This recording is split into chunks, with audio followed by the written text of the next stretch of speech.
Hi everyone, how are you doing?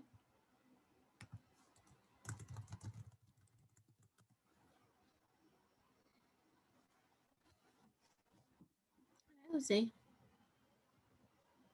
Good. All right. We'll start in a few minutes.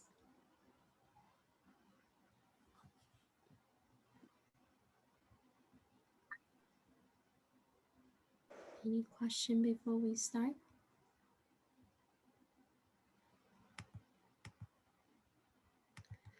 Okay.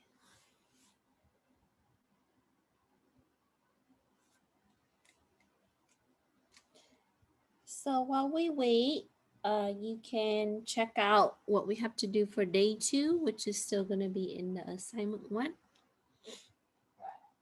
I'm going to walk you through and explain what we're going to be doing.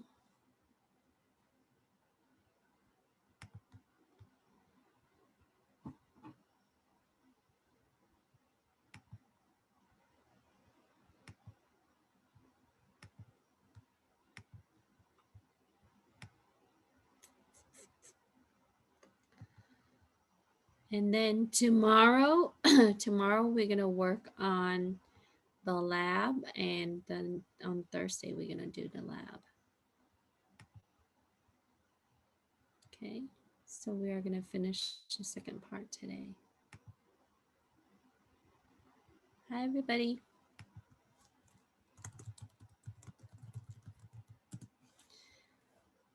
So take out your Arduino and the parts, and then we are going to go over the second part of your assignment today. Hi Alex.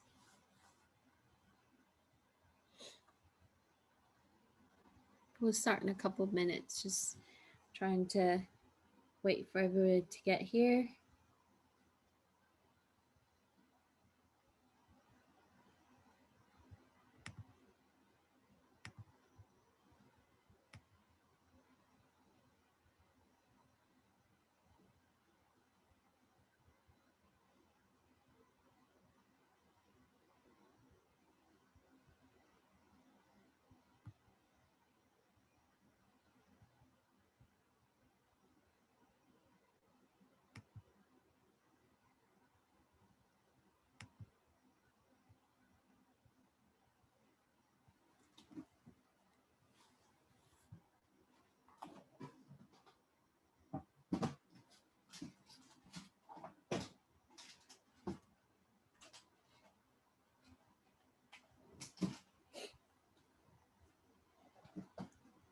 Okay, so while we wait for a minute or so, check out the day 1, day 2, week 1 assignment.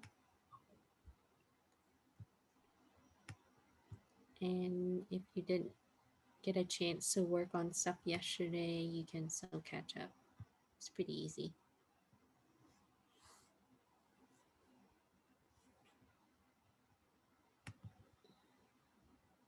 Okay. I guess it's time to get started.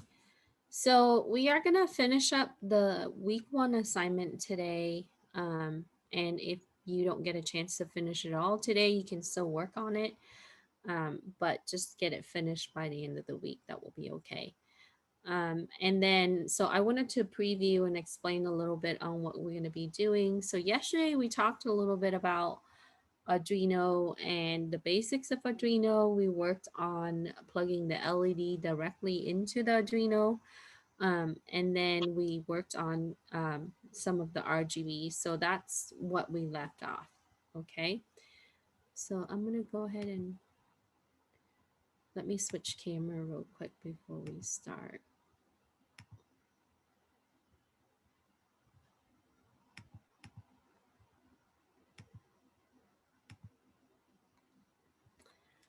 All right. So let's share screen. So for today, I'm just gonna pick up where we left off. So yesterday we left off with using the RGB, and it is an LED, and it gives us It uses the color red, green, and blue. That's what RGB stands for. And the difference in that is that it's going to have 4 leg. Okay. So this is the circuit that I built for this particular exercise. And when you plug this in, we talked about how we need to make sure that we spread out the leg. The important things is that you need to understand which leg is going to be lining up. So on the longest leg, that will be your ground. And I used a black wire here, but you can use any color. Okay. And this wire is going to be lining up. So it's going to be right next to the ground leg, which is the longer leg. And then you are going to connect this wire to what we call ground is G and D. So now when you're using the common anode LED, which is what it is, then in the code you can uncomment that line. And in this one, we are using pulse width modulation. It's allowing us to control the power that's going to be going into that particular LED. So we can give it a value. 0 is that means it has no pulse, and 255 is that it's going to produce the high pulse. So what you see here is just an illustration in how that would be for the percentage when it's pulsing. And when we're trying to make the color to be different than RGB, we would then combine the color like red and green to generate another color, or red and blue, and so on. And in this diagram, we're using the resistors, and these are the resistors. So importantly, you want to line up the resistor that's going to be to the leg. That's going to be the red, green, and blue leg. The longest leg we said is going to be the ground. So we attach the wire right next to it. So the resistors are going to go, it's going to line up with the red, green, and blue leg, like what you see in the fritzing diagram that's shown there. Okay. So this one is going to go into the ground, and then the other ones are going to go into the pins. And you notice that since we're using PWM, we want to make sure that we connect that there. So this is where we left off yesterday. Okay. And so on this line right here, if you uncomment that, that will be okay too. But if you leave it commented, it still would work. And you would always want to start with declaring the variable at the top before the functions when you're programming Arduino. And so that way these variable can be used throughout the functions. And functions, we break it up into 2 types for Arduino. Setup is going to be something that we run once, and void loop is something that we want to repeat. And in C, when you comment, you can use the block comment, which is use the asterisk, the slash and the asterisk, or a single line comment, which we are going to use the double slash. And all that is that the compiler is going to ignore the commented line. So it's a way for us to keep notes, to track really our program, so you can make, little comments to really explain what your program is doing. Okay. So like what we see here in the loop, we have it repeated. So because it has 3 colors, the red one we wanted to turn on, so we would use the 255. So it's going to be pulsing at 255 here. And then the other ones are going to be off. So it's going to be red when we use the set color function. Okay. So in the loop, it is a function, but we're using another function within it. So we're calling the set color function inside the loop function.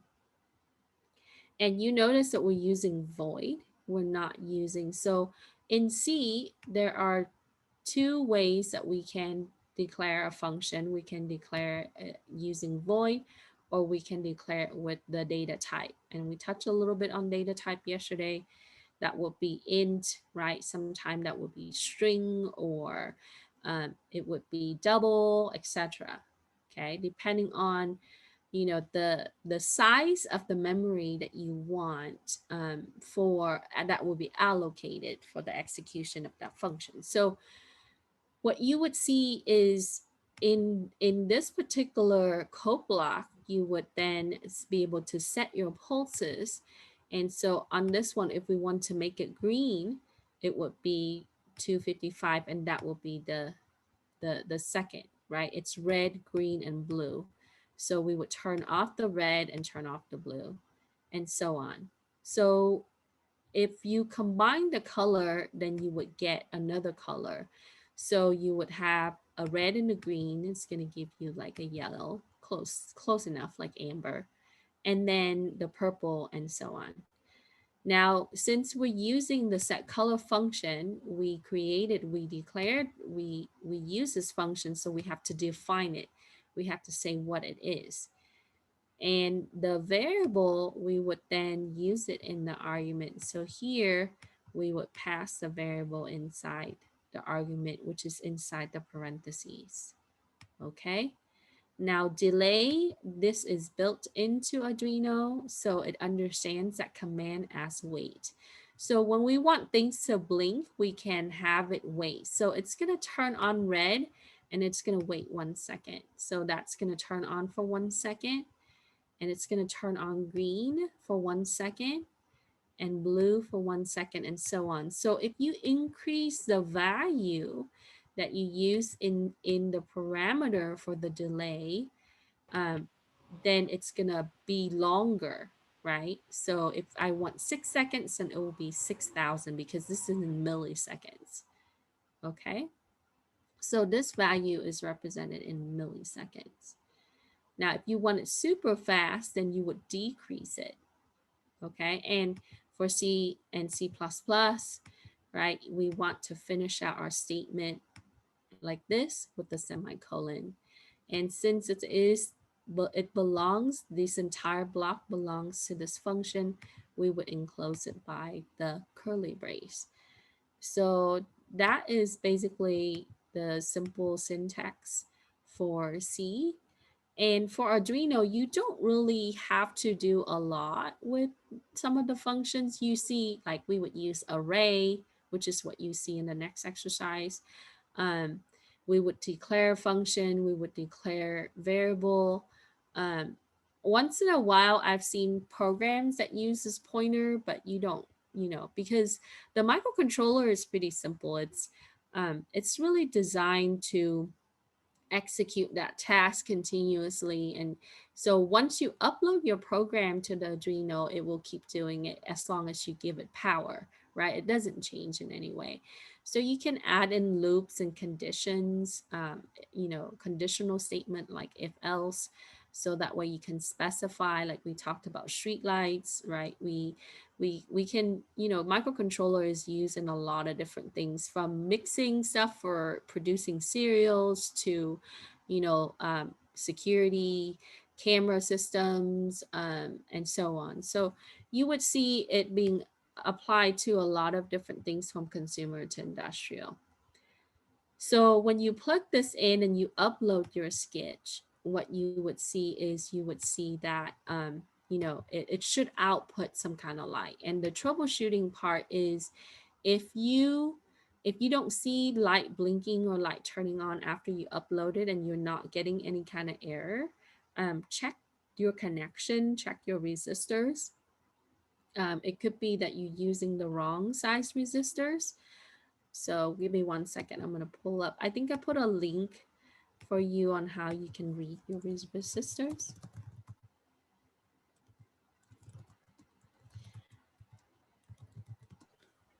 So on the Arduino Hub, people had posted, sorry, my internet is crawling right now in the afternoon. Let me turn off my video shortly. Okay. All right. So let me share real quick. And you can find a lot of different resources online for how you can read resistors. And like I said, some manufacturer actually have the same, they follow the standards and some don't. Okay. So what you see here is a site, and I linked this to your assignment page. Um, you would identify the resistor by the color band. And so if they follow the color coding standard, you would see that the first stripe on the resistor, and it could be like tan or blue. I've seen those are the common color. Um, that's going to be your first digit. Okay. And then the second digit, and then the third digit, and then it's always the fourth line, the fourth stripe on the resistors. That's going to be the percentage. So when you're looking at the color bands, if I'm looking at like 220 ohms, the 2 for the 200 is going to be the first one here, and then following by the 2. So 2 is going to be red, okay, for most part. And then if you're looking at the 3, like if we're working with 330, you're going to see orange, orange, and then the multiplier is going to be the third. Okay. So if it's the tens, it's going to be brown. If it's red, it's going to be 100 for the third stripe, and so on. So this site is pretty easy to follow. So I'm going to drop this into the chat as well, so you can find it.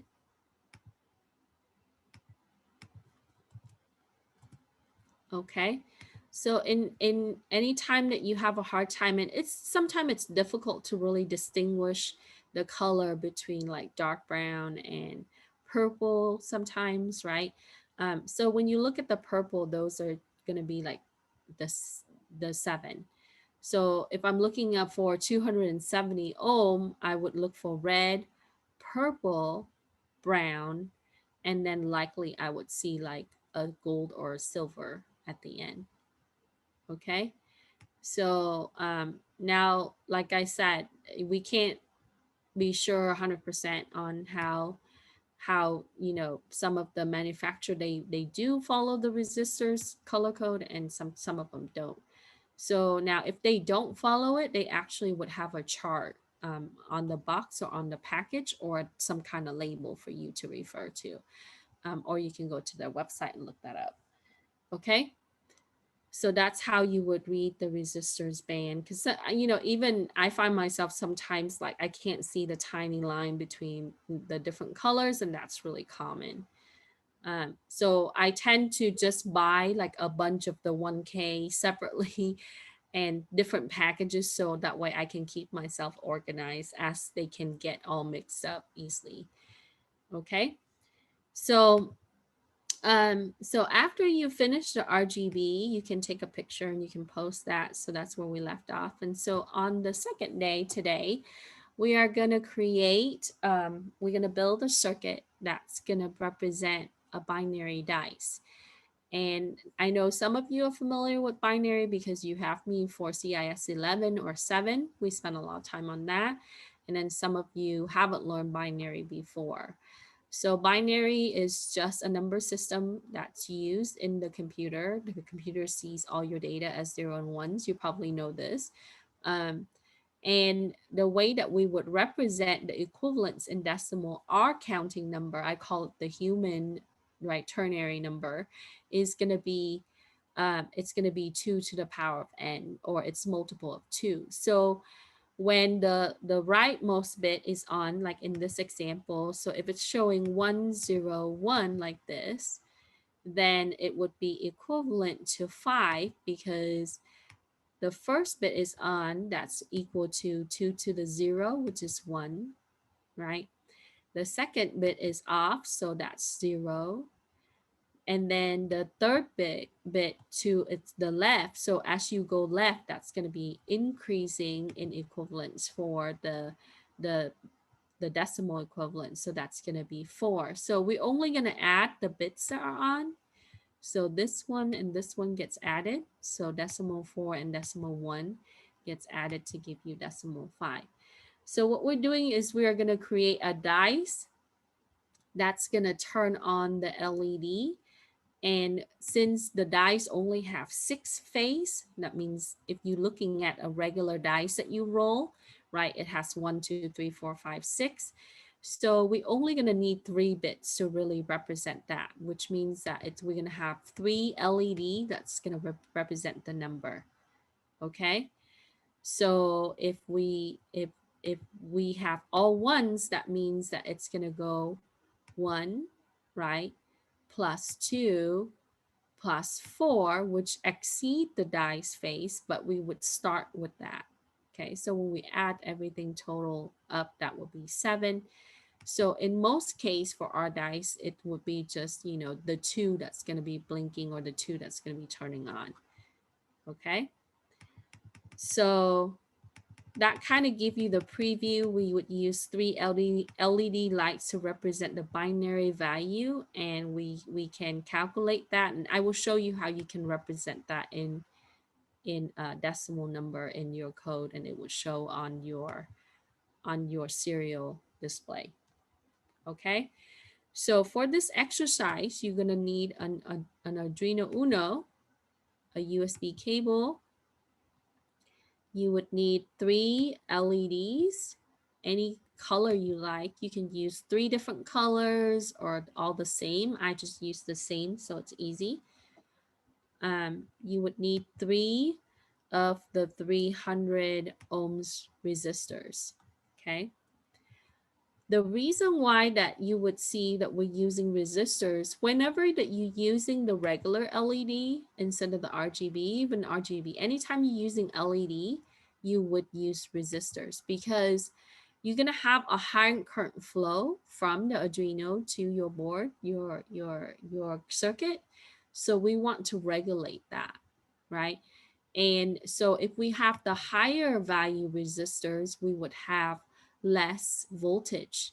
When we have a lower value resistor, we would have higher voltage. So normally when you're using an LED or LEDs, multiple, you would then need to plug in resistors, and so that way you don't burn out your LED. You can have it, turn on without that, but eventually after you use it continuously for a long time, it would then burn it. So um so that's okay there. So that's why we need the resistor. And then we would need a solderless breadboard. Okay, and on this one we would use a button.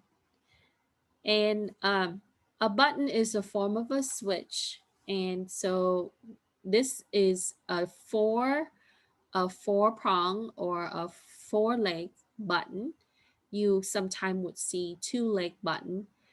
So in this exercise, we would use 4. And you can find the button in the big bag of parts inside your Arduino kit that you picked up from iMake Innovation Center. We would need about 5 of the jumper wires, and you can use any color you want. But like I said, for ground, you can use the darker color that, or you can color code your jumper wires easy. Sometimes I just use the ones I could find that's long enough. Okay.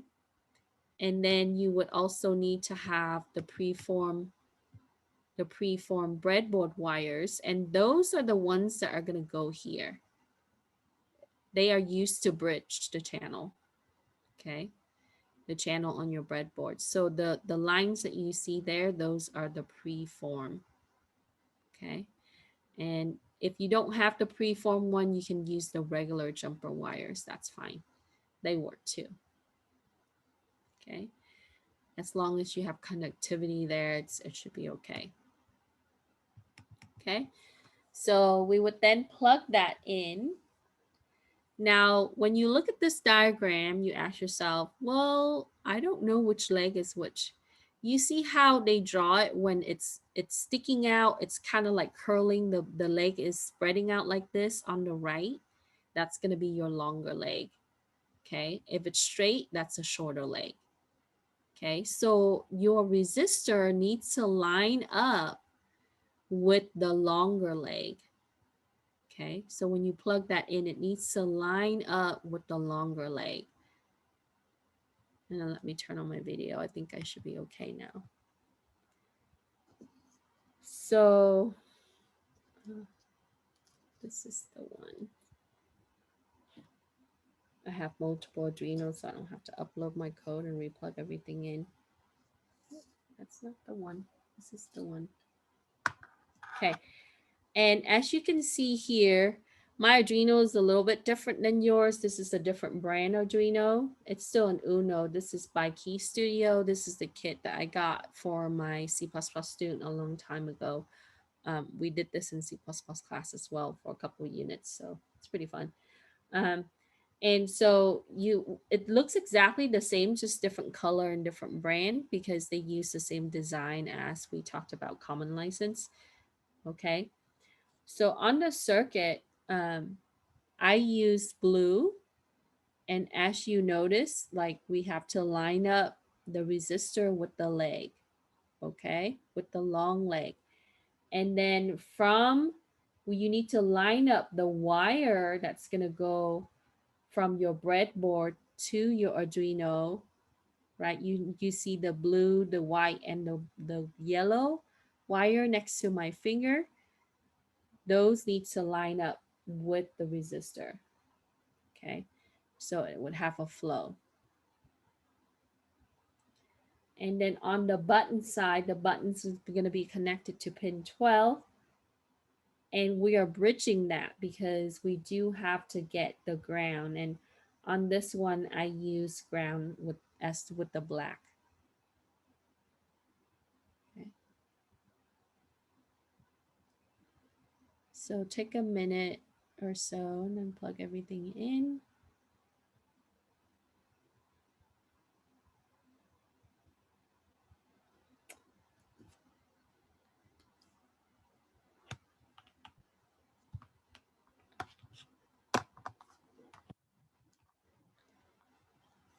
Then after you have everything plugged in, then you can open up your Arduino IDE. I have a quick question. Sure.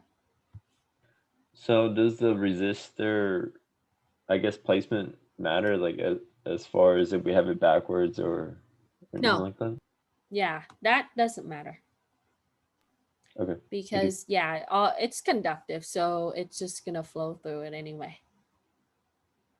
But as long you have to have the flow from the LED to it, so you gotta make sure that it's on that same line, right? It needs to align it. That's the important part. Okay, so look at the diagram and make sure that you line it up accordingly. And if you don't, LED is not going to turn on, or it's just, yeah, it's not going to turn on with the wire going. So what happens is, let's think about the logic in that, right? The Arduino is going to give power. It's going to send electricity from it to through the wire that you're connecting through the pins, right? And then from the pin, from that wire, then it's going to send it straight down that line to going through the resistors. And at this point we would then regulate the flow. And then from there, it's gonna, from the resistor, it's then gonna go to the LED. So the LED would then light up. And the same thing for the button. The button, we have to have two line connected. One is going to be ground, which you bridge on this circuit, and then the other one is going to be the positive, which is going to be from pin 12. Okay, so the button is going to also receive electricity from the pin, which is pin 12, and then it needs to be grounded, right? Which is where we would use the other wire.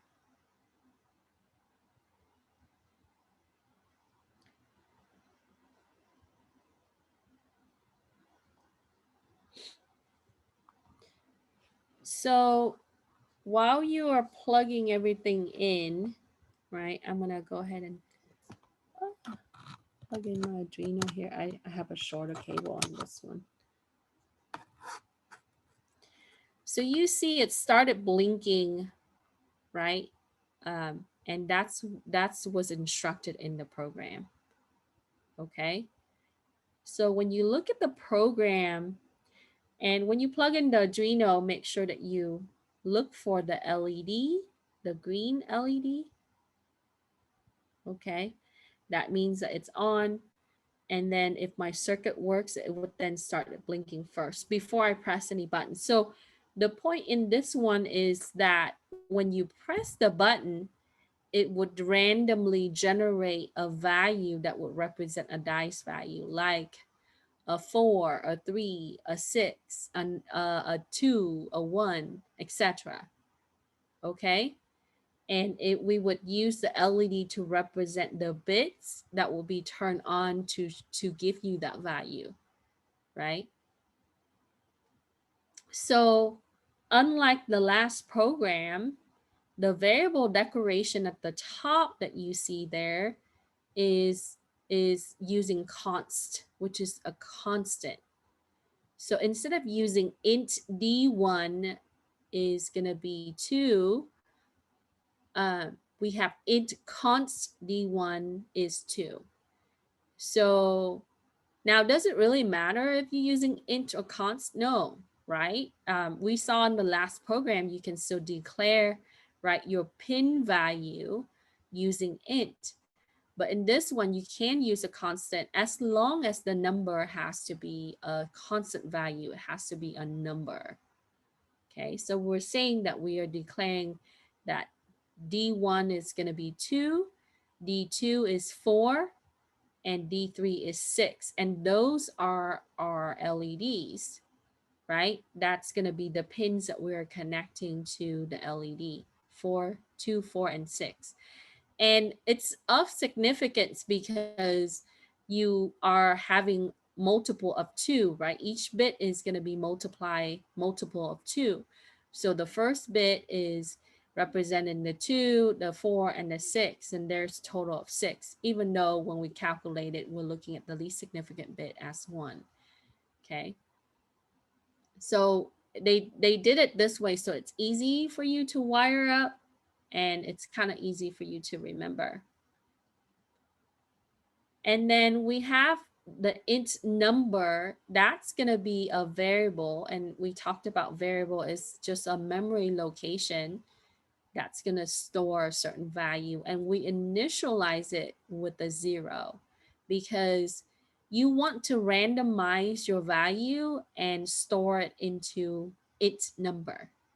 So let's think about, like, if you shake the dice and you throw it, right, it could be randomly outputting a number, and that's the point. So that output, that result, is going to be stored in int number.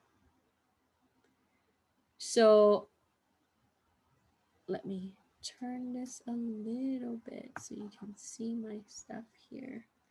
All right. For the voice setup, this one, we have a serial monitor. And unlike the other one, we don't have this. And this is a way that we can display a console that we can read some kind of value. This is really for the human. And it uses your USB connection to your Arduino for that. Okay. Now, the standard is for a lot of the things we do, we are going to use 9600. And this is a baud value. Okay. Now, in other cases, you might use a different baud value. So there's a different range in the value that you can put here in the parameter. But for us, 9600 will do. So here, to access your serial monitor, you would then use tools and serial. After you upload your code, you can do that. But before we upload, we want to make sure that we select the right board, which is Uno, and we want to make sure that we have the COM. Now, if you don't see the Arduino Uno here, I have a few emails for students that ask me, like, my board, my computer, likely that you need to install driver, or sometime, depending on the operating system, sometime it will not tell you the Uno, but you need to select the right port. But it needs to see your Uno. Okay. All right. Otherwise, you're gonna get an error. Then, since we declare the variable for our pin, we are gonna use the pin mode command to specify that's our pin. We're gonna use that variable in the parameter. So we are passing that variable in the parameter here. And like what we said yesterday, when we want it to show, it's just gonna output, right? On And then the same thing for the other LED, for the other pin. We also have a button on this one. So that means that our button, it's going to use a pull-up resistor. And I put some note for pull-up resistor. Okay. So when you're using a switch, a button, like that type of components, you can implement a pull-up resistor without having to add additional resistor next to it. So that way it would have the proper. So what happens is, on the assembly, the circuit side, what you see is one of the resistor inside the processor during the bootloader process, it actually store enough power to really distribute to that component. So that way it would be then when you press a button, because it's not constant power like the LED, right? It would then only be executed. So it would it will pull up enough power when the button is pressed, and then it draws it down when it's not pressed. And it's often used in this type of circuit, is that, button switch. And we will do a couple more with this. So in the lab, we're going to use photocell and button and stuff like that, so you can see it again. Okay. So we would then do the input pull up. And so now we are going to use the analog side to do a random. And this gives us a random generator. So we would use random seed because it needs to have a starting point, right? We would start at a certain value, and then it would then randomly draw values for us to see to represent a die's face, like a 5, a 3, a 2, etc. Okay. Then for the loop, we would start with all LED on, and this is what you see here, right? Before I press all my button, all my LEDs are blinking. That means that it's receiving high signal, it turns on, okay? And then we would have to specify the condition, because, we would start with this, but later on, if you want to program things like, game controller and things like that, you have to consider this, because when button is pressed, it goes into a state, okay? And you have to specify when it's pressed, that state is what, okay? And it's important that you think about the logic in this, in the sequence of action, especially with the interactive component like this. So we're saying that if, right, it sees it, the digital read, when it reads that signal and it's low and we're passing with the button that's through pin 12, then it's going to pause for 20 milliseconds. So if it's low, then it's going to pause. And then we nest another condition. It's going to say another if. It's going to be low. It's going to generate. It's going to randomize the number from 0 through 6.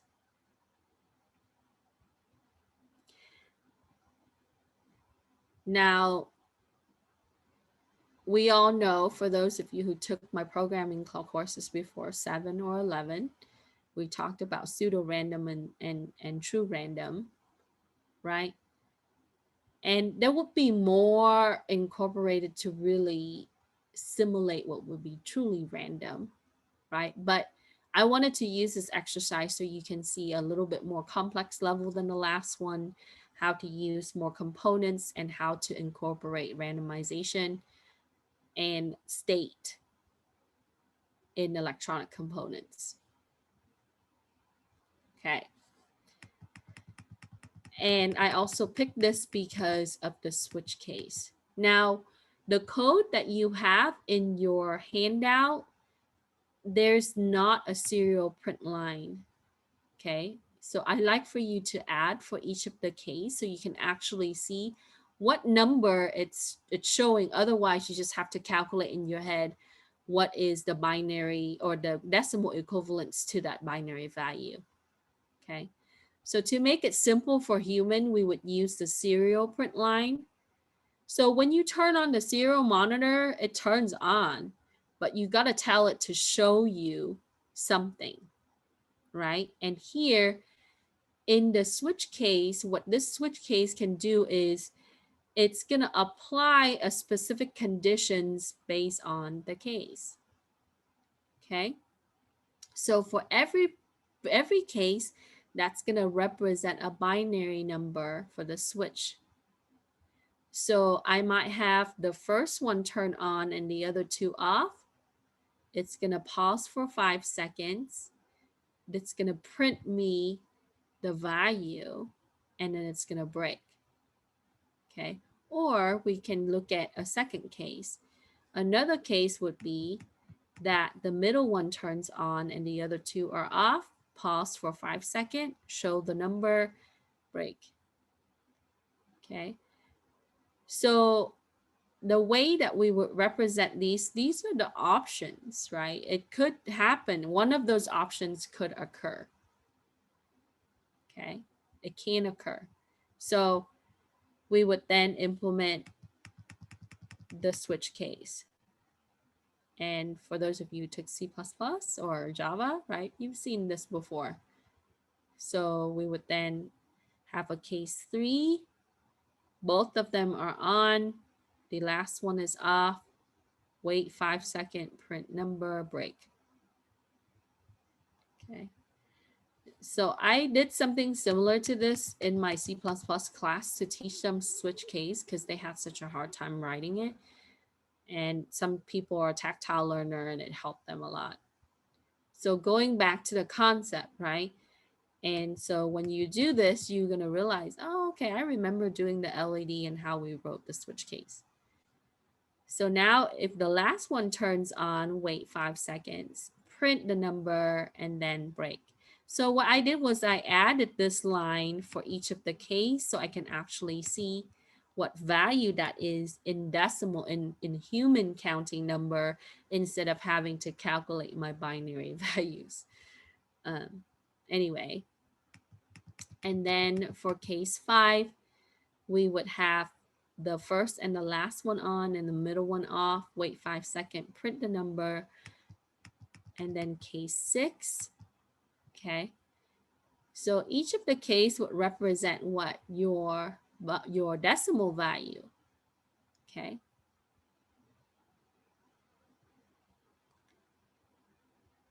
So case 6, that will be 6 in decimal, and that will be a 2 plus a 4. So that will be 6. So the first one off and the 2 are on. Print number, break. And that would take care of the switch case portion. But with switch case, you need to have a default, right? For technical purposes, we would then follow it with the default and close that as part of the block. And we would seed it at 0. Then it's going to wait 250 milliseconds Okay. And then lastly, it would then turn everything off, wait 50 seconds. So that's why you see the blinking part right now on my circuit, is that it turns on first and then wait and then turns off. And if you want it to be more rapid, you can change the delay value. Okay. So when we're done, we would then click the upload button, which is the right arrow here. And you only have to upload it once. If you don't receive any orange text with the error here, then you're good to go. Okay, then if it receives your code, then it should be blinking like this. So you can test it by pressing the button.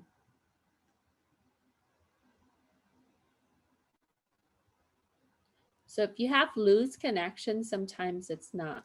So look at that.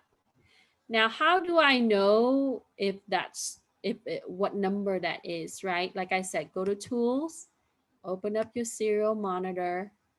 Okay, make sure that you check the baud value here. That should be matching the one that you put in the code, and the COM here, that's using your communication. So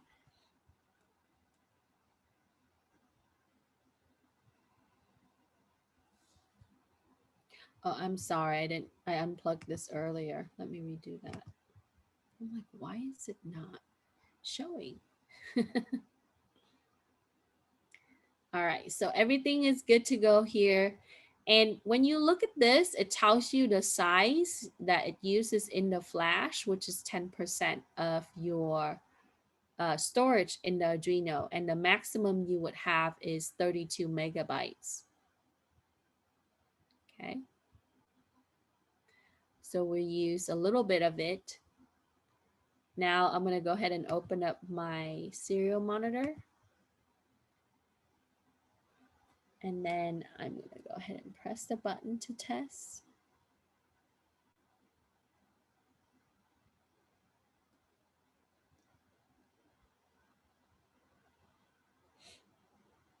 There you go. So it waited 5 seconds. It tells me that it's 4. Okay. And then again.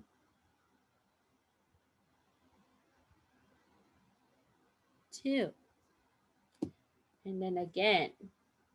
Right. So you can try it and then you can see that if it's truly random, the button, sometimes you have to kind of press it a little harder. Okay, there you go. So it worked. Any question?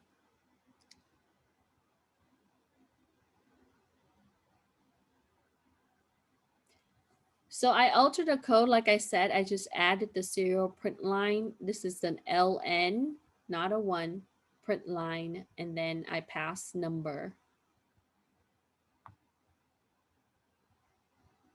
Okay. So now we have a binary dice. Now, so if you wanted to keep this going, you can plug it into a power bank, or if you unplug the USB, you can use your 9-volt battery, and then you can hook up the 9-volt battery. Just be careful, do not reverse polarity on the 9-volt battery when you plug it in. It will fry your Arduino. I learned that the hard way, so. So check the red, go to the right pin, and the ground goes to the right pin. So now we learn how to use serial monitor to verify, and we created a circuit that represent the binary dice.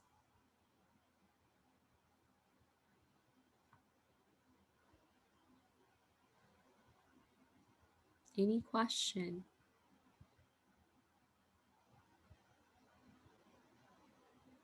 All right. So now you saw that one.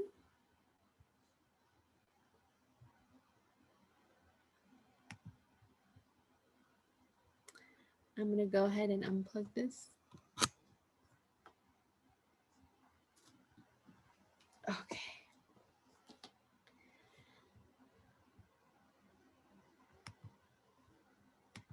So with that, what we have is we built the circuit. So when you finish, okay,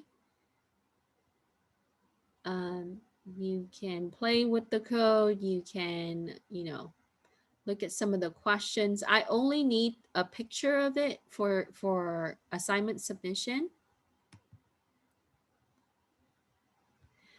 No. I did think about it, but I have such a hard time uh, using, because AVR is the assembly language that's used for Arduino, and I don't have a good reference to like a book or some kind of manual that I can use to test some of the labs. I really don't want to write all the labs by myself.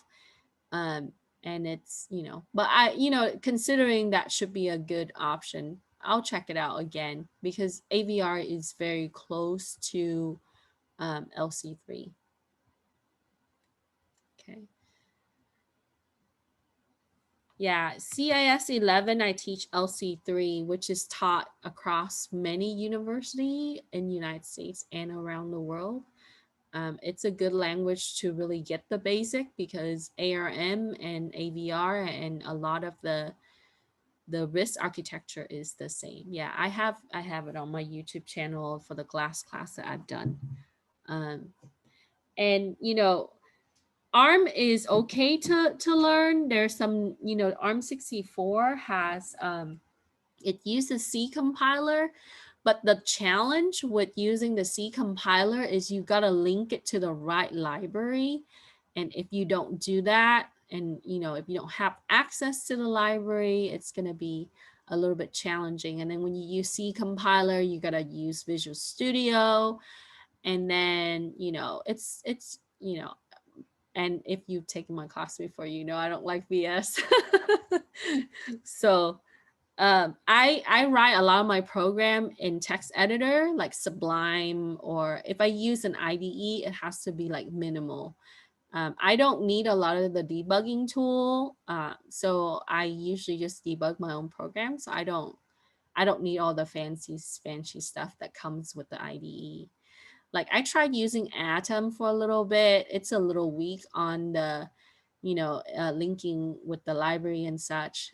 So yeah, but good suggestion though. I'll take a look at it, and maybe if there's some resources out there, maybe we can use Arduino for CIS11 this upcoming spring.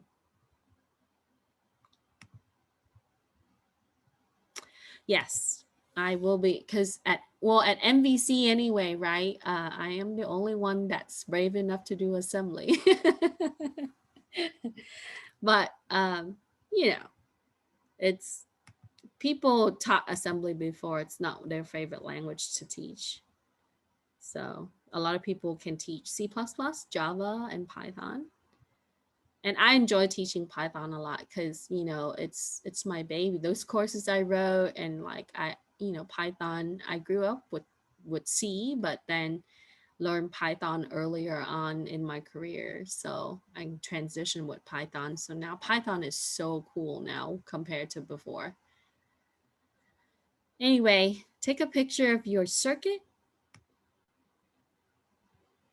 Okay, so here it talks about pull-up resistors. A good resource for you to refer this to is SparkFun. They do a good job, very similar to Arduino. They have their own board that looks like the Arduino. And Adafruit, they do a lot of really good tutorial on some of these too. So, and I took a lot of the open source stuff and added to your handout so you don't have to go look everywhere. So we saw how to use the if statement. If the condition is true, then it's going to execute your statement following the task that you include here. If it's false, then it's not, right? If you're using the else, then it's going to kick it over to the else block. In the switch, make sure that you use the break, and that is included with the switch statement. For each of the case, you need to break from it. Okay. Without the break statements, the switch will continue to execute, and you don't want that forever. You want it to get out of that case, right? And so you want to break from that. Okay. All right. Next, we are going to talk about piezo. Where is my bag? Hold on, I stuck it in here earlier. So, here is my circuit for the next one. And on this one, we're going to play a song with our little speaker. Now, you might have received something like this. This is a little, we call it piezo, or a larger one. Yeah, let me show you what the larger one looks like. I can find it now. Oh, here it is. It has 2 legs, and it would be like this. So when you buy kids' toy and it goes beep, beep, beep, beep, or like make little sound, that's what they're using. Okay, now I'm going to turn you on to something else that's going to be more feasible for your area. I have cases that I carry with me before, but this is a speaker. Okay. So if you want to make something for like human voice, like IoT stuff, you can buy these, or you can find like the smaller speaker that maybe you have a pair, one that's broken, and you can take it out. You can modify it. But the way that you wire this is in the back right here. Do you see? You would have a ground and a positive, just like how you would have a 2-leg. Okay.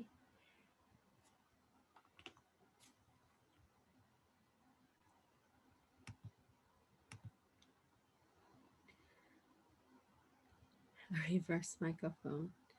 So if you want to do like music, use something like this. If you want to make little beep kids noise or a toy noise, use something like this. It's high pitch, and it's not the best, and sometimes you can blow it too. But it also come in this form, a smaller size one like this. And I keep the sticker on top so it shows me which side is a positive. Okay, in case I don't remember. Okay.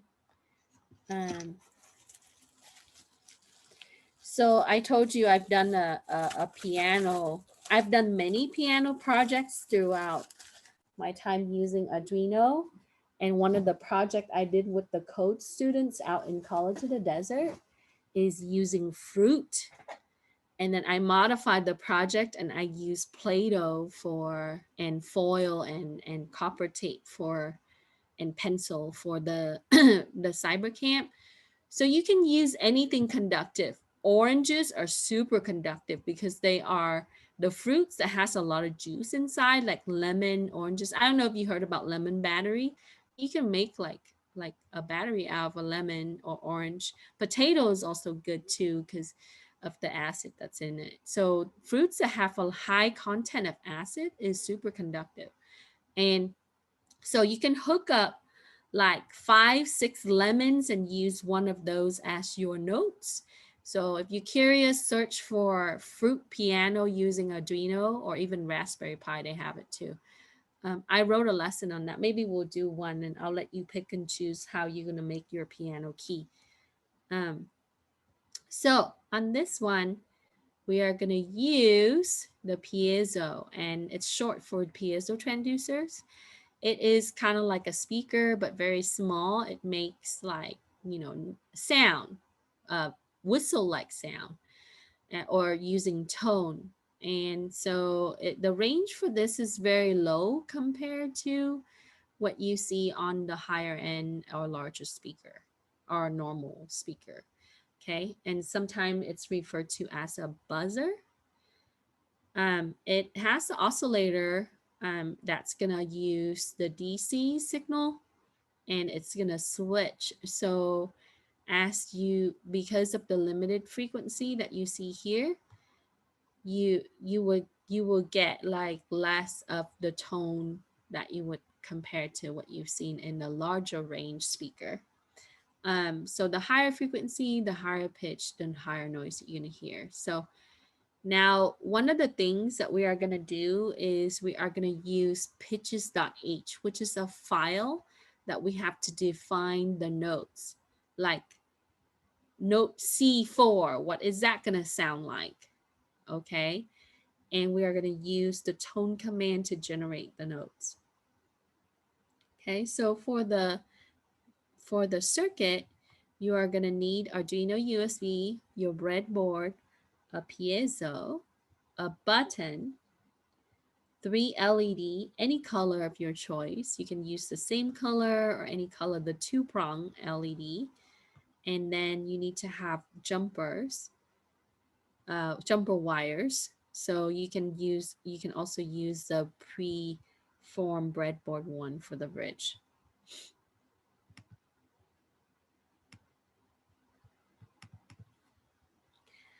Okay, so after we have all the components, we would then build our circuit. Okay, like I said, when it stick out the leg like this on the diagram, that's your long leg. Okay, so what's happening in this circuit? And in this one, they're using the larger piezo, this one.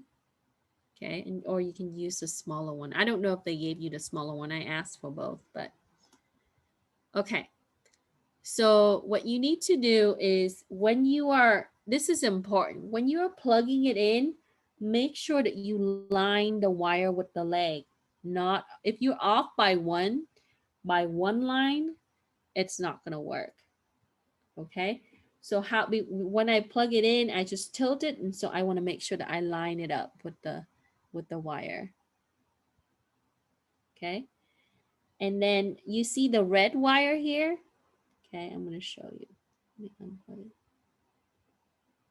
That's the longer leg. So the longer is going to be the positive side.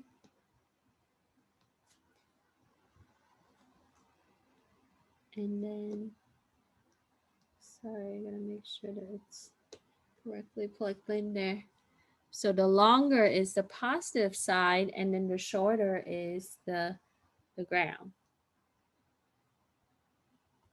Okay, and I tried using all black, but I ran out of black, so I got the blue one plugging into the ground there.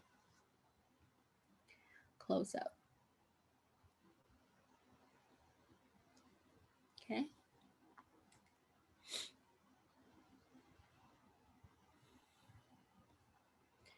Okay, so give you a couple minutes to kind of put things together there.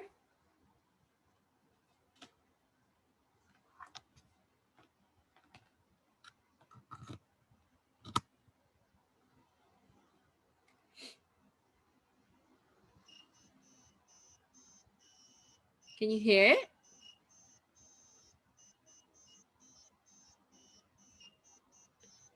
It's pretty weak, right?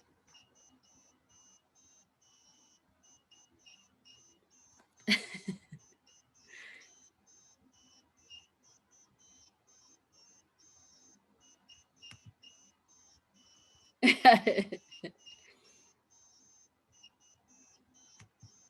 okay. So it's gonna keep playing until I unplug it, because I already uploaded the code earlier.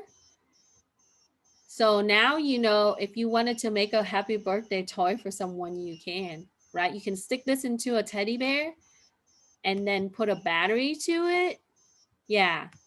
So you can take a stuffed animal, kind of hollow out, and then put the battery, like put this into an enclosed case that's anti-static, that's safe.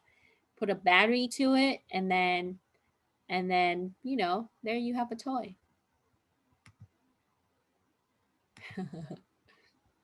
All right. So I unplug it because it's just gonna keep going. Now you let me try it again. So let's yeah. So the button is pressed. What happened to my LEDs? No, no, it should be blinking too.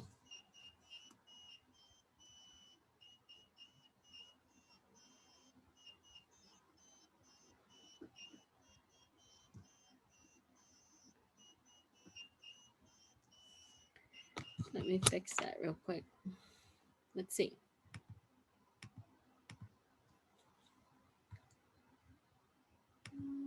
Open.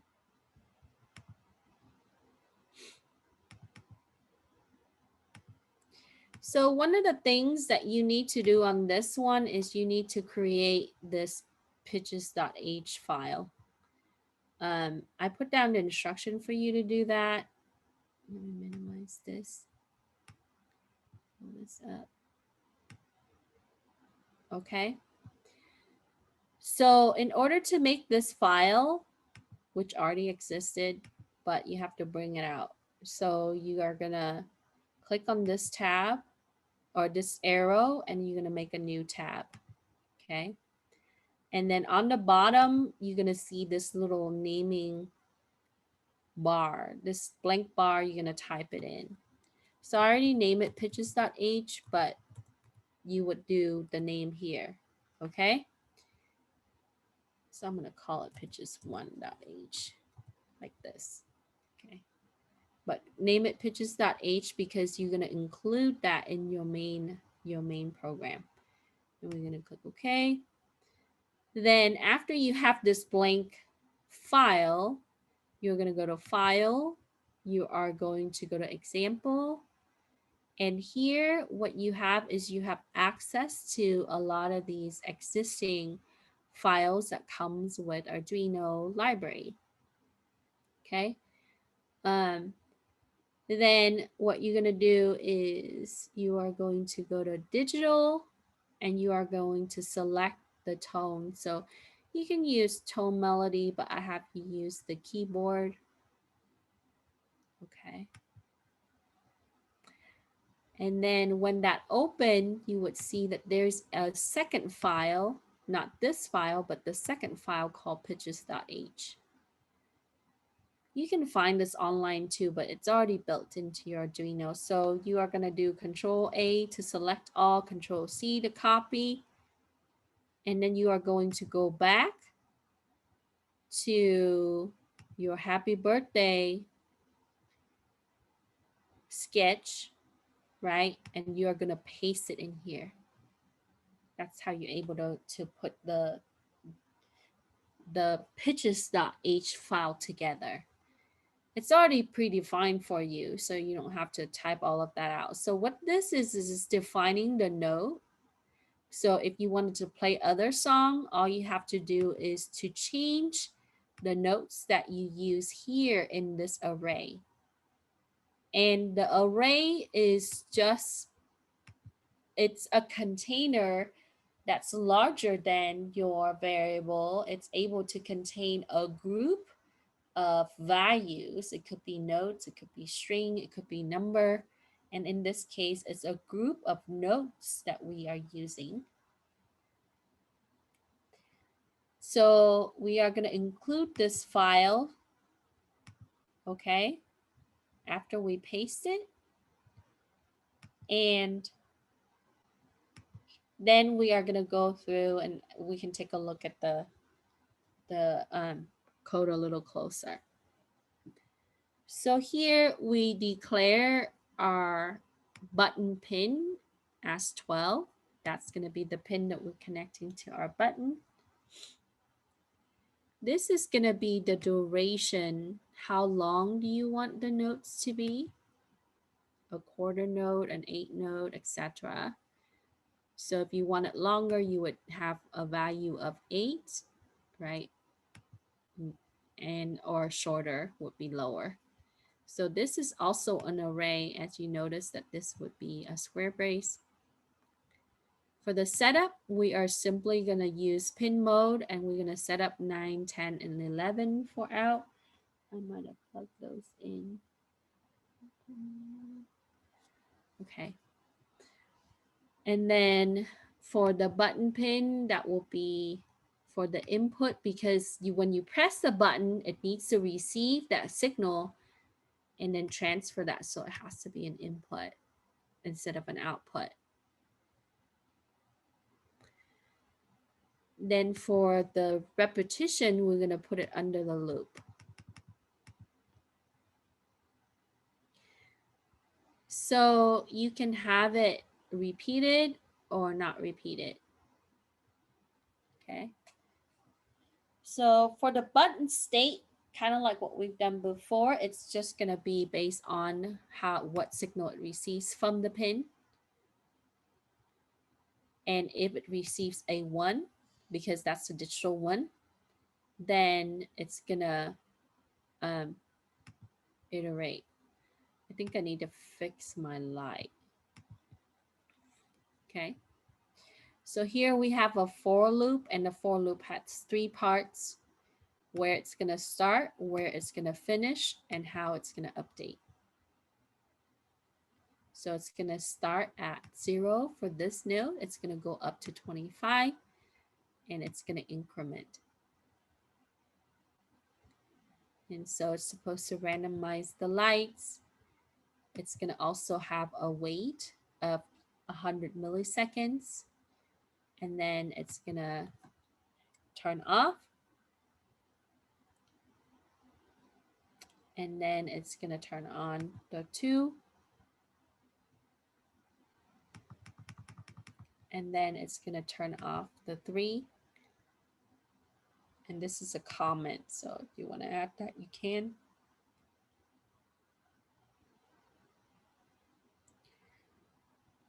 And depending on the song, you wanted to consider what kind of song it is, and so you can put in the durations.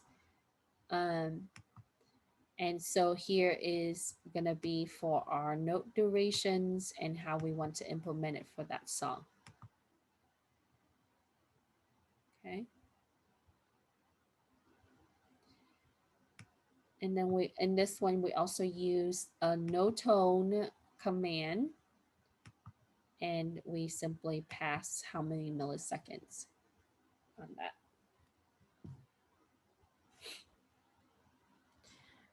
Okay, so that we need to make sure that we have this, otherwise it's going to throw an error.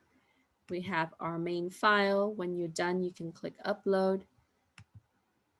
I'm just going to go ahead and delete this.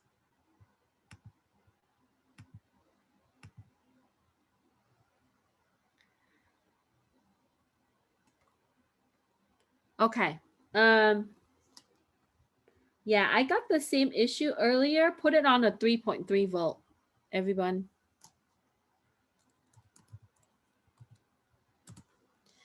Yeah, it's a safety thing. So when it receives too much, it's gonna stop it. So put it on 3.3 volts. It should be fine. That's all it needs, actually. Yeah, that's probably the error. I should have fixed that. So the button needs to go to 3.3 volt, not 5 volt.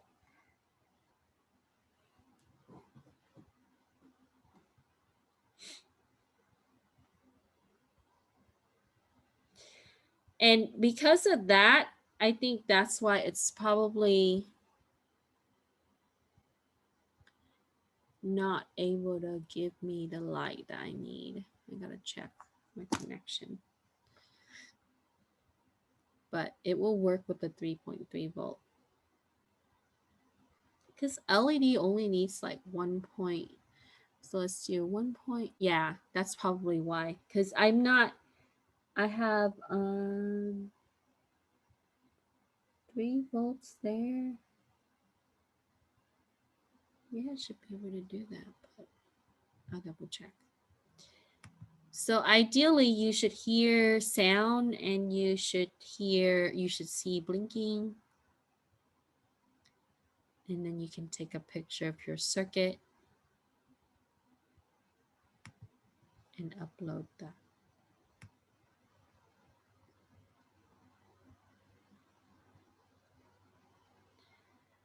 So in the handout, it talks a little bit about array, when you can have each element, a group of elements, and each of our element in this case is going to be notes or note duration. And it starts with element 0, right? So when you use the for loop, it's just going to iterate, and for loop is used to iterate through each individual element in that group. And for the standard for C, C++, your array, you need to specify the size unless we use dynamic array. So you got to give it a name, and then you can specify the size. Or if you use a variable here, then you have to declare and assign a value to that variable.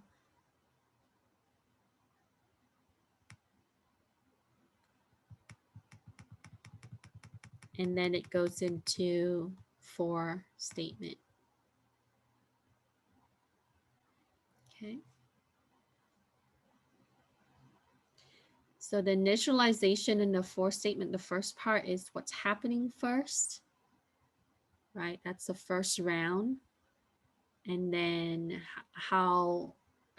so for the condition here, I didn't like the way that this is used though.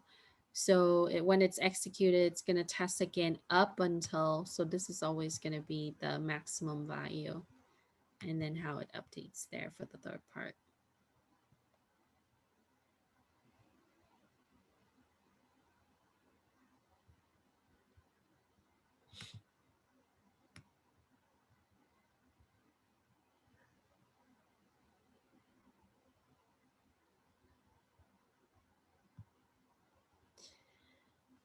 So when I did this in the past, I did 2 songs. The other ones I didn't want to use for this class because the diagram is a little harder to read, but there are tons of stuff online for PA. So if you're interested, Arduino Hub alone got a lot, and you can find like other resources if you wanted to expand on this project or create other projects that are similar.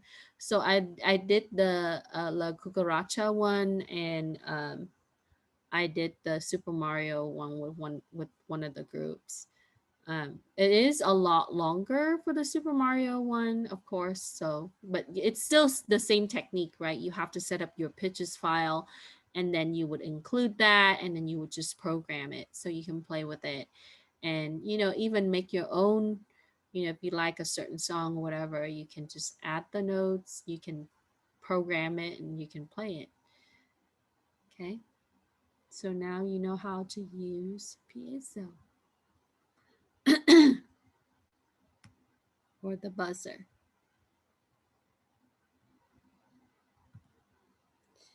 Any question?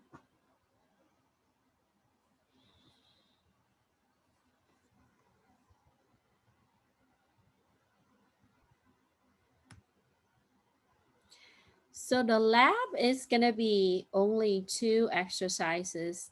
So tomorrow we're going to do 1. So I don't want to start super early today on tomorrow's stuff, but you're welcome to look it over. If you wanted to build the circuit for it, you can. You know, and you're given the book, the Arduino book. You can look at some of the projects in there if you're eager to experiment with it. Sure, you can do that as well. So there are tons and tons of resources online. I put some of the links on Canvas for you, but you have a book there if you pick up the kit, and then you can use the book for reference. Now in the box, it actually has a mount for your Arduino and stuff like that. You can do it, but it just, putting it back in the box, it might not fit. And then they have one where it actually, with the disc that spin, We did that one when I was at college in the desert with the students. It's pretty interesting. So we will do some stuff with motor, and I hope they give you some servo from iMake Innovation Center, and LED screens and stuff like that. So we will do some stuff like that for next week. Also, I want to mention that on the 1st, I'm probably going to do a pre-recorded video and I will put it online for you. I'm going to be out of town for 4th of July, so I have to take an earlier flight out. By the time I land, it will be class time, so I won't be able to make it on Zoom. So so on the 1st of July, we're not going to have a live session. So you can, if you need help, you can watch the video, but you will have documents that will walk you through every single step. Yep. And I will answer my email. It's on my phone. So if you have any questions, let me know. I'm going to be in the Northwest, get away from California heat for a little bit. Okay. Any questions or any concern? Things don't work? Oh, yeah. Sure. Okay. So if you finish with everything, make sure that you provide me with pictures for A, B, C, D for us for the week 1 assignment.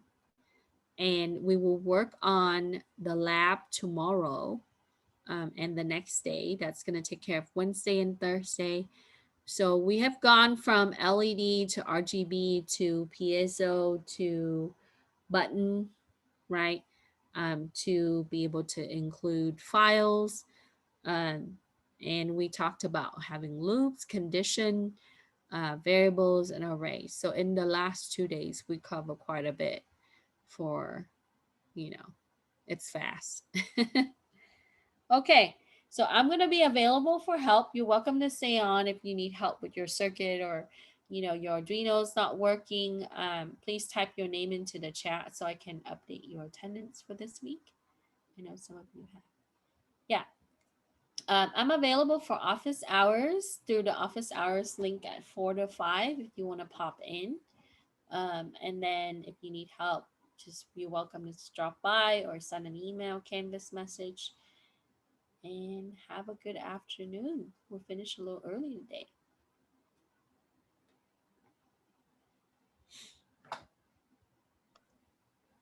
Professor, Hey, what's up? when I picked up my stuff yesterday, I saw you guys have some 3D printers. Are those going to be